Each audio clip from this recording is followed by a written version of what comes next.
So இன்றைக்கோட breakfast வந்து ஒரு பிரியாணி ஸ்டைலில் ஒரு பிரியாணி டேஸ்ட்டில் ஒரு உப்பிட்டு தான் நம்ம பார்க்க போகிற உப்புமா. அதுக்கு ஒரு கடாயில் கொஞ்சமாக நம்ம வெங்காயம் ஆட் பண்ணிக்கலாம். ஒரு வெங்காயம் நல்லா நம்ம வதக்கி எடுத்துக்க போகிறோம். வதங்கினது வேணே இப்போ நம்ம ஒரு 5 பச்சை மிளகாய், கொத்தமல்லி, புதினா போட்டு தக்காளி எல்லாம் நல்லா வதக்கிக்கணும். தேவையான அளவுக்கு உப்பு போட்டுக்கலாம். இதில் உப்பு போட்டு இது ஒரு 5 நிமிஷம் நல்லா வதங்கினதுக்கு அப்புறமா நம்ம கேரட்டு, பீன்ஸ் ஆட் பண்ணிக்கலாம். இங்கே எந்த வெஜிடபிள்ஸ் வேணும்னா ஆட் பண்ணிக்கலாம்.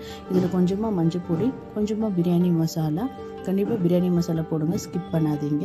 இதுக்கு இப்போ தேவையான அளவுக்கு தண்ணி ஆட் பண்ணிக்கின்னு நம்ம ஒரு 10 நிமிஷம் நல்லா இது பாயில் ஆகிற வரைக்கும் இருக்கலாம். பாருங்கள், இப்போ ஒரு 10 நிமிஷம் ஆயிடுச்சு, நல்லா இது குக் ஆயிடுச்சு. ரோஸ்ட் பண்ணி வச்சுருக்கிற வெஞ்சி ரவையை நம்ம இப்போது போட்டு லைட்டாக சிம்மில் வச்சு கலாரிட்டு ஒரு 5 மினிட்ஸ் ஒரு கவர் போட்டு வச்சுடுங்க சிம்மிலே.